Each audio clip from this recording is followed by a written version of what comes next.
Muy buenos días amigos, Francisco Antonio Méndez y el programa Economía y Mercado les saludan hoy martes 14 de noviembre del 2023. 26 grados Celsius aquí en La Julia, ahora mismo en el Distrito Nacional, sensación térmica de igualito 26 grados, está fresquecito aquí en la capital, ya se siente, ¿no? 24 amaneciendo y así sucesivamente. Obviamente que Santiago, San Juan, en la cordillera, en el interior, en esos sitios colindantes de la cordillera, tanto al sur como al norte, la situación debe estar, el clima debe estar mucho más fresco, pero ya se siente, como la canción esta, ya se siente la brisa de Navidad. Qué bueno, qué bueno. El clima refrescando y la situación política muy candente aquí a nivel local. Habíamos venido dándole seguimiento al tema de Intran con el amigo Hugo Veras y lo habíamos venido analizando, habíamos hecho un trabajo exhaustivo, ¿no?, de lo que se había dado a conocer y todas las peripecias y lo que había ido surgiendo. Y ayer anunciábamos o dábamos la noticia o compartíamos con ustedes la noticia y comentábamos de la designación del interino, del coronel que está en el 911. Y sabíamos que eso no tiene vuelta atrás, porque aquí esas cosas cuando son por esa situación y ese escándalo tan resonante, que había tenido tanto tiempo sonando, y yo le decía desde el principio, les dije el lunes aquel que lo inicié comentando, de la semana pasada, que había que aplicar un control de daños, pues ayer explotó de mala manera de nuevo porque el director de compras y contrataciones dio una rueda de prensa.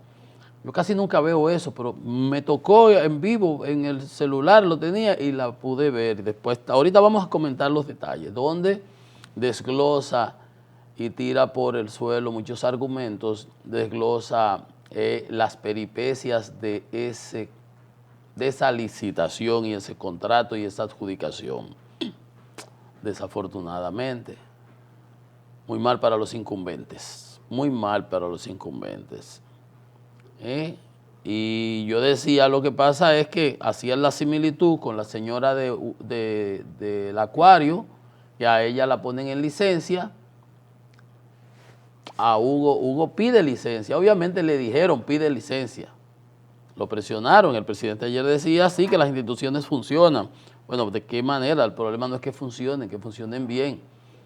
Un proyecto que tenía, dice él, 60 y tanto % de ejecución. ¿Cómo llegó hasta ahí? Yo había analizado, ¿verdad?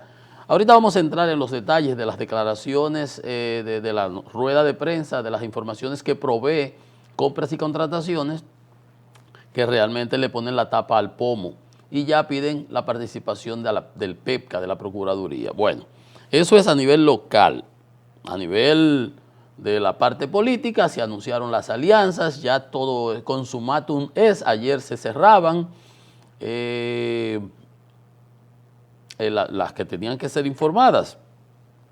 Y cuando, bueno, todo el mundo a hacer sus trabajos, sus esfuerzos, correcto, ciertamente. Informábamos lo de Capel y el acuerdo con la Junta Central Electoral para la auditoría, lo cual es muy auspicioso y está muy bien.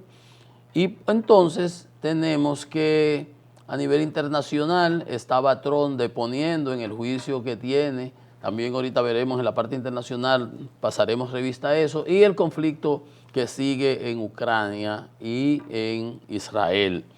Los israelíes, las fuerzas de defensa presentaban evidencias de que lo que ellos venían diciendo, de que estaban usando los hospitales, las mezquitas, las escuelas, todos sitios de civiles, para acumular armas como centros de control de los terroristas de Hamas, y presentaban evidencias hasta de un hospital de niños, un pediátrico donde tenían hasta posiblemente a los rehenes que secuestraron el 7 de octubre. Entonces, ahí están las cosas, porque aquí en Occidente compramos muchas informaciones que se dan y se manipulan. Y yo decía, pero ¿cómo que bombardearon los hospitales si lo tienen cercado? ¿Se acuerdan ayer que le hacía el análisis? Digo, si lo bombardean, lo destruyen, a raso. No, porque había gente, ¿cómo lo van a destruir? Hay civiles.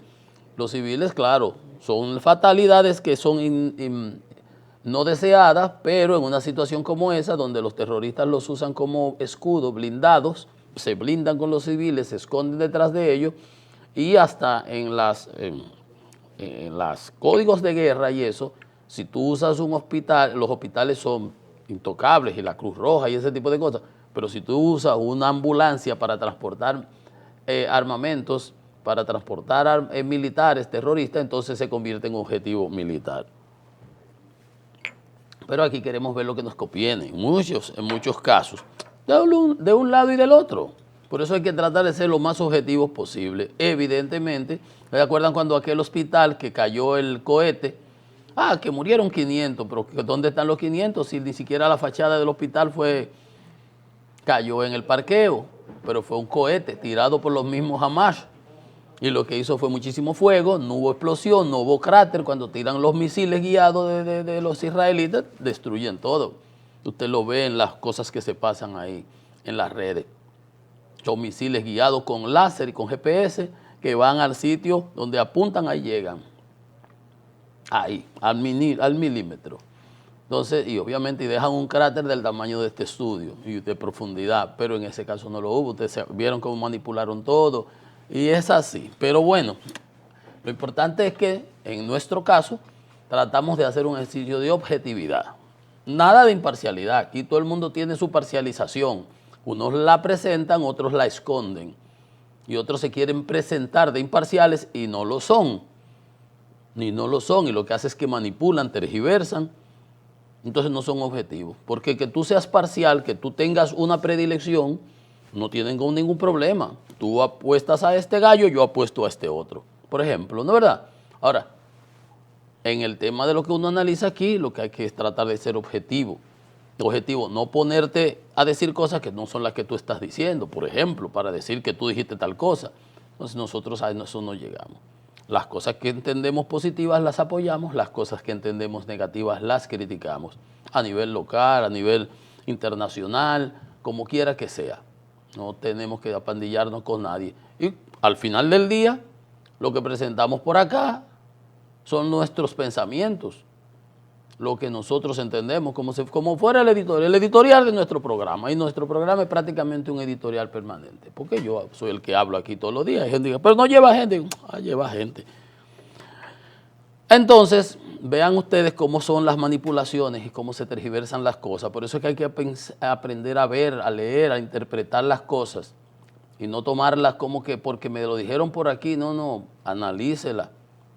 Entre al detalle y lea la información y usted se dará cuenta que no necesariamente como la presentan en el titular, a veces. Ahorita vamos a entrar entonces al tema de lo que tiene que ver con compras y contrataciones en el Intran, porque hay mucha información al respecto, pero vamos a pasar revista a lo que nos trae nuestra prensa matutina. El Caribe en su primera plana, una foto del Banco Central, dice: misión del FMI reconoce el buen desempeño de economía de República Dominicana.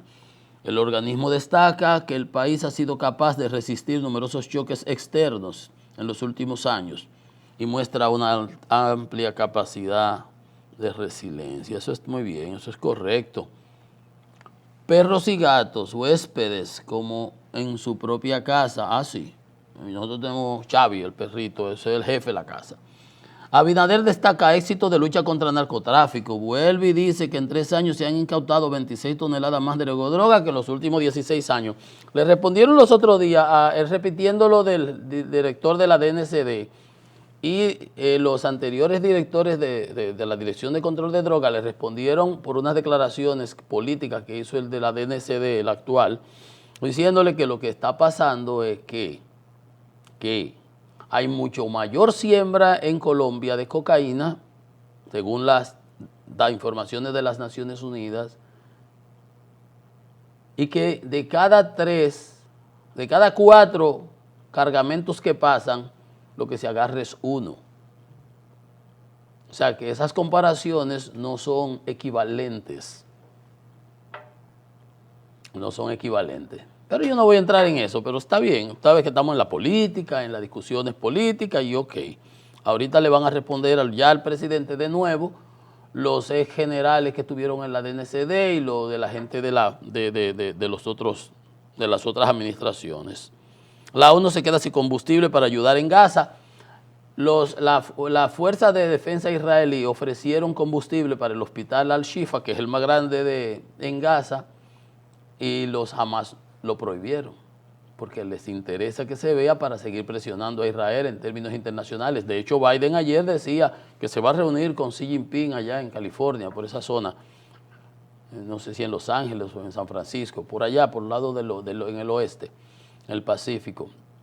Decía ayer que los hospitales deben ser protegidos, y es correcto, pero si los hospitales, como demostraba ayer la Fuerza de Defensa israelí, están siendo utilizados como fortalezas, como centros centros de control y de dirección de la guerra por los terroristas de Hamas, obviamente que se convierten en un objetivo militar. Pero es muy delicado porque para la gente que lee las cosas por la mitad, es genocidio.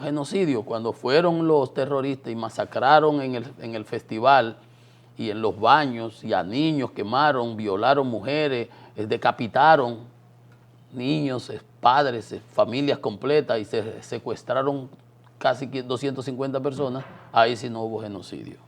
Entonces, hay cosas que traen respuestas.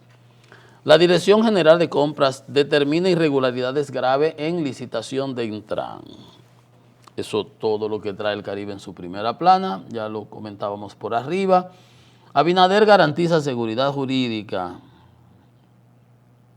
sobre las mafias inmobiliarias que le preguntó el Listín. Periodista del Listín Diario y la inteligencia va al PEPCA, expediente del Intran. Sí, lo que ahorita vamos a comentarlo. Sí.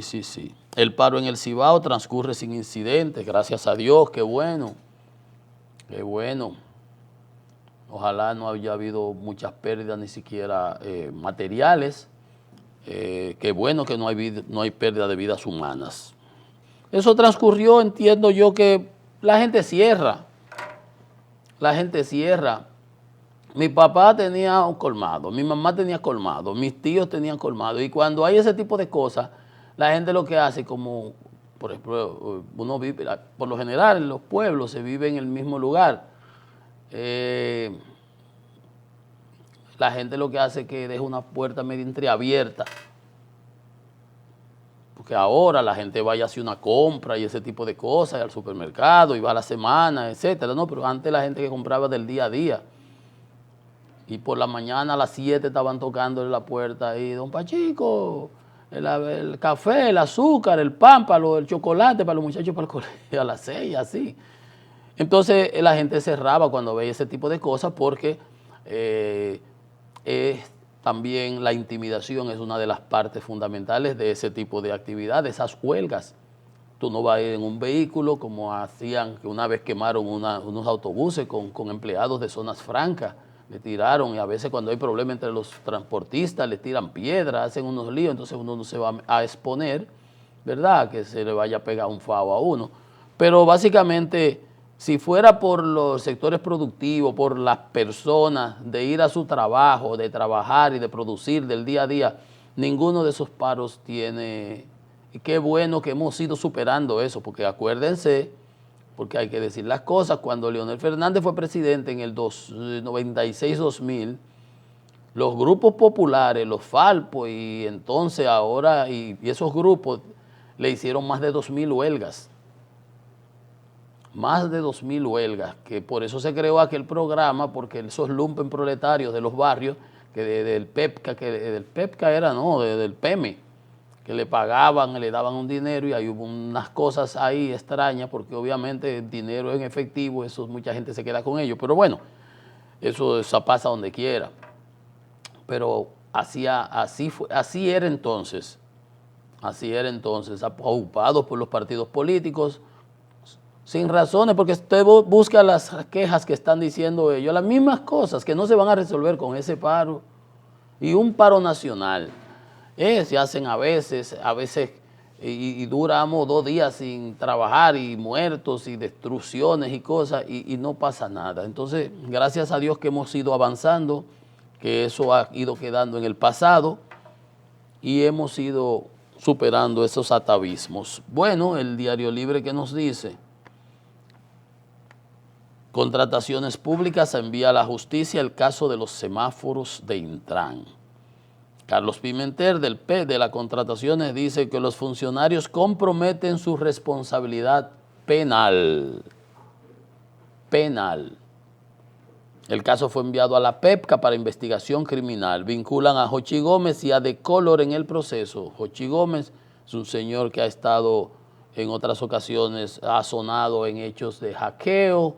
Ahí ahorita vamos a conocer porque hay unas informaciones dadas. Y De Color es una empresa relacionada con él, que fue la que solicitó, consiguió el financiamiento, la línea de crédito del banco que financió el asunto. O sea que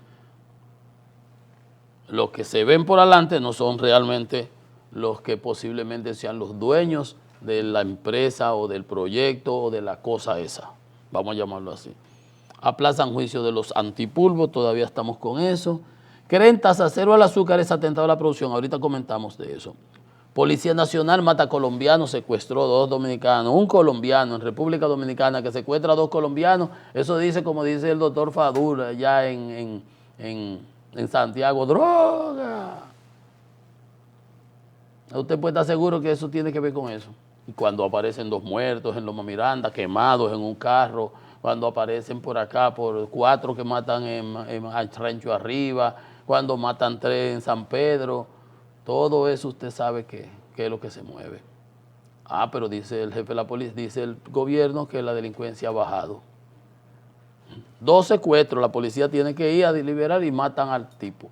Ahí no se va a saber lo que pasó. Policía mata a colombianos, secuestró 2 dominicanos. Y la delincuencia ha bajado. Yo le digo al presidente, no se lleve de esas cosas, de lo que le dicen. Entonces cambian al jefe de la policía y yo lo decía los otros días, pero ¿cómo así? Que entra en operación el martes. Hoy martes es que fue como el jueves, 5 días el otro jefe ahí. Ahí andan las denuncias de que asignaron vehículos, que designaron en posiciones, de que dieron armas, que sé yo qué, que sé yo cuánto. Era ipso facto que había que cambiarlo. Lo dije yo acá, ahí está el lío. El nuevo jefe entra con una cosa que le deje el otro armada ahí. Soy yo, a mí me nombran, mañana llego ahí, y todos esos decretos, decretos no, él no da decretos, todas esas decisiones administrativas que el actual TEN impuso ahí durante el periodo del decreto a hoy, esos 5 días, todo lo que hizo en esos 5 días, lo quito todo, lo retiro todo, para que ustedes sepan por qué ese tipo de cosas. Pero ¿quién lo provoca? Es como el caso de la verja fronteriza. Que los haitianos vinieron a quitar el mojón, el piloncillo ese que es donde se establece la frontera. Pero ¿cómo nos coge a nosotros de hacer la verja lejísimo del piloncillo? Usted lo hace lo más cercano posible que para vigilar del otro lado. Cuando usted vio el muro de Berlín, la gente se quería cruzar y lo mataban, no lo permitían, pero usted no veía a los militares cruzando por allá abajo. Entonces esas son cosas que nosotros mismos las provocamos. ¿Quién provoca eso?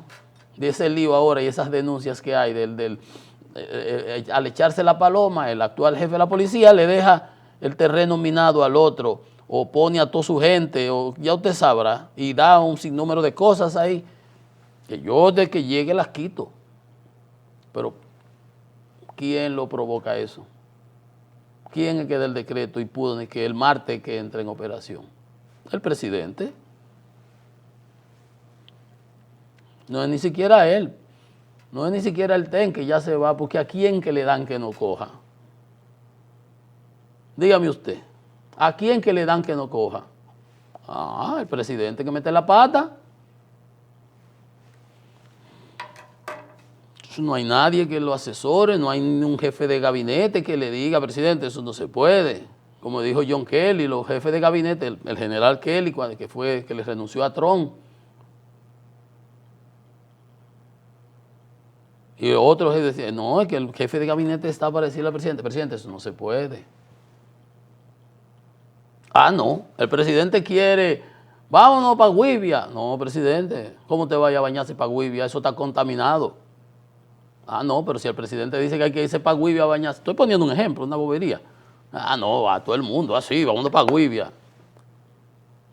Me está captando y eso pasa. Y los presidentes necesitan personas que le tengan respeto, que valoren sus posiciones y que entonces tengan carácter para decirle, no, presidente, no se puede. No, presidente, espérese. No, pero vamos a caer presos los dos. Ah, no, así no. No, eso viola la ley, presidente. No, eso es una cosa que va a producir esto, esto y aquello. Ah, no, pero no se atreven. Ahora, los presidentes tienen que empoderar a sus asesores y a sus cercanos para que se sientan en confianza y tengan ni siquiera que se den valentía, arrojo, osadía, no, para que tengan la responsabilidad de decirle, mire, presidente, en tal sitio está pasando tal cosa. Y que el presidente sepa que usted no está metiendo baza para otro, metiendo el cuchillo para perjudicar a alguien, sino en beneficio de su superior, del presidente, con quien usted está comprometido. Los presidentes tienen que, en ese sentido, también ganarse o transmitir esa confianza en sus subalternos más cercanos, en su inner circle, como se llama. Es importante, pues si no, si tú le vas a decir una cosa y el tipo lo que te va a mandar, ¿qué es lo que tú estás hablando metiéndote en eso? A lo Hipólito, ¿cuándo tú le vuelves a decir otra cosa? No, yo no me voy a meter en eso. Ay, no, ese hombre es rabioso. De que como antes lo cuento cuando va a la guerra. Pero él tenía su grupo que eran de confianza, pero que llegaban a Palacio. Ustedes no llegaron a oír eso. Llegaban a Palacio y di que querían tratarle un tema y preguntaban en el antedespacho, ¿cómo está el viejito? Pues si el hombre estaba enredado, no había manera. No, hay que un día que esté alegre, oiga usted. Y los países se pueden manejar así. Esos son atrasos. Bueno, pues bien, hablando de atrasos, realmente lo que ha pasado en Intran es un atraso en cuanto a lo que pudimos haber avanzado, porque de buenas intenciones está empedrado el camino del infierno. Las buenas intenciones de Hugo Veras, que se maneja en esa área de los motores, de los vehículos, de la motorización y las ideas que tiene y las cosas que había planteado, a mí me gustan. No sé si todas fueran la dirección de las vías, cambiarla, no se parquee aquí, pero todo eso tiene que irse, las cosas hay que hacerlas bien, hacerlas bien. Está muy bien que pero como salió en la licitación, pero que aquí 35,000, qué sé yo cuántas, en Nueva York hay 1,400, pero ¿cómo así? Entonces en Nueva York hay más que aquí. Todas esas cosas las comentamos aquí, decíamos, bueno, como que había mucho. Que los pliegos de la licitación se arreglaron que fuera solamente para una, bueno, todas esas cosas se saben en licitaciones, uno las estudia, uno sabe. Entonces ayer habló compras y contrataciones y dice que determinó que hubo irregularidades graves. La palabra graves, irregularidades graves, y remitió el caso al Ministerio Público. Ya son palabras mayores. Ya estaban en un juicio. Los otros días, ¿se acuerdan que Carlos Barcaza dijo que iban a apagar todos los semáforos? No salió más que un chantaje, una jugada de esa rara de él, pero tenía que ver con la empresa y ahora salió a relucir que la empresa le falsificaron, que no era la que era, que la de Estados Unidos nunca ha estado en eso, que son otras cosas, y ahora salen, esas eran todas las denuncias que hubo, y ahora sale compras y contrataciones y hace un desglose hasta de los tiempos. Le mandamos tal día tal comunicación, le pedimos tal información, le solicitamos que tal, y que Intran nunca respondió nada. Y Hugo decía que ellos le habían solicitado hasta Compras que pusiera una supervisión, y Compras le dijo ayer, no, es que nosotros tenemos que poner supervisión, cada institución es responsable, como debe ser.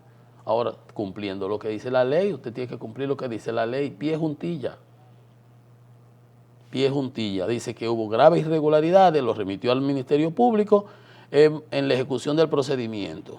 Indicios de falsificación de documentos, composición accionaria difusa, O sea, que yo vendo para acá, te vendo las acciones a ti, conformo otra empresa allí, meto aquí, al final tú no sabes quién es el que está detrás de eso y el dueño. Movimientos sospechosos de accionistas, panto para acá, vendo para acá, te transfiero las acciones, creo otra compañía, todo ese tipo de cosas. Que se investigue la razón social Transcor Latam SRL, esa es la que se creó acá, que dijo que tenía un acuerdo con lo de allá, a fin de que se identifique, aquí está la palabra clave, al beneficiario final de dicha empresa. Porque el que da la cara y el que aparenta, un tal Benedicto, ¿cómo es? El tipo es el que había trabajado en Intran, que salió y que es el dueño de la empresa, parece ser que no es lo que es. Dice que conjunta la unidad antifraude de la Contraloría están agotando los procedimientos administrativos sancionados de nulo derecho, declararon todo, parado todo. Yo no sé, decía yo, cómo es que se pudo haber llevado hasta un 65% de ese proyecto, porque tenía que haberlo aprobado compra, tenía que haberlo tramitado todo eso a través de la asignación de los recursos. Nulo todo, la evaluación técnica, la evaluación de la oferta, todo lo tiran para atrás. Primero fue un amparo, ¿recuerdan? Que lo suspendieron. Hugo había salido a la defensa, había dicho que solicitaba compras, que revisara eso, que lo revocara, y al día siguiente salió la denuncia de los abogados de Pellerano y Herrera diciendo que la compañía original, la que sabe de eso, la de Tennessee, digo, nosotros no tenemos nada que ver con eso, no han falsificado los documentos, esa gente nosotros ni sabemos quién es, tres pelafustanes que trajeron ahí que venían de Estados Unidos, un chino raro ahí, uno que era del FBI y otro que era el que hablaba español, que de la empresa, resulta que ni siquiera de la empresa él. Entonces cuando sale eso, Hugo dice, yo no sabía ahora que si nos cogieron se abusaron de nuestra qué sé yo qué, entonces él retira la solicitud que hizo a y al tercer día entonces presenta la licencia, solicita la licencia. Entonces compra dice que no es como decía Hugo, que no le habían respondido, que la empresa que ganó, que Intran ignoró las irregularidades que ellos le señalaron, que en alguna ocasión modificaron algunos de los pliegos, que el inicio de las regularidades, eso yo lo manejé aquí, dije, eso cuando yo no entiendo, porque yo sí sé de eso. El inicio de las irregularidades inició con la publicación y posterior adjudicación del contrato. Recuérdense que se publicó 1.200 millones y cuando se adjudica de 1.317 millones. Yo decía relajando con Manolo aquí, dije, 1.117 millones, eso no es nada, eso es para los chicles y la menta. ¿Usted se imagina? ¿Y cómo usted piensa que una cosa así puede pasar por debajo de la mesa? 117 millones como si nada. Se anuncia, el otro que perdió no va a gritar, claro, está el pataleo al pecho. Pero ¿cómo usted cree que una cosa así puede pasar desapercibida? ¿Cómo usted la justifica además? ¿Cómo? Se anuncia el proyecto para el centro de control de las redes semáforo y de 1.200 millones y al final se otorga de 1.317. 1.317. No es glóbulo rojo, es cuarto de los hediondos, pero pesos. 1.117 millones de pesos más. Dice, el contratante adjudicó, o sea, Intran, por un monto mayor del que tenía previsto inicialmente, con lo cual, palabras mayores vienen ahora, con lo cual estaría comprometiendo al Estado por encima de su disponibilidad. Porque ¿de dónde se iban a pagar? ¿Dónde estaba ese dinero? 117 millones más, lo cual podría acarrear responsabilidad penal y patrimonial de los funcionarios actuantes. ¿Usted está viendo? Dice que Compra le notificó las denuncias y que Intran nunca había, las denuncias que habían hecho Transcor LP y las otras compañías y que nunca, al día de hoy no hemos recibido ninguna contestación de Intran sobre el particular. Entonces procedieron a suspender el contrato y luego ya todo y remitirlo a la Procuraduría. Entonces, ahí viene la otra parte. La empresa que ganó la licitación incluyó como fiadora solidaria a una relacionada al señor Jochi Gómez, vinculado en reiteradas ocasiones a hackeos de cuentas y ese tipo de cosas. Lo denunció Leonel Fernández cuando las primarias, que había saturado la cosa aquella de la Junta Central entonces, y fiador solidario e indivisible para un préstamo de 220 millones que se hizo con el banco, la BDI, Desarrollo Industrial. Transcor Latam, pero apareció, fue en una acta de gerencia como fiador solidario e indivisible a la empresa de Color, una facilidad, o sea, a esta gente que hacen hackeo, que están acusados de hackeo, le iban a dar todos los semáforos de la ciudad. Usted está viendo a ver, porque el fiador solidario, al final del día, el que está poniendo los cuartos, es el que es jefe. Todo lo otro es bulto. 120, el que pone los 120 millones de pesos, que vaya al banco, que pone su garantía, es el que detrás, cuando usted ve que hay un proyecto, ¿quién es que pone los cuartos? El que pone los cuartos es el dueño.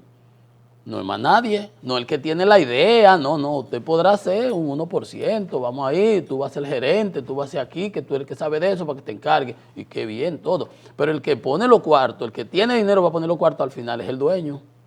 No es de que, no. Entonces, ¿qué dice?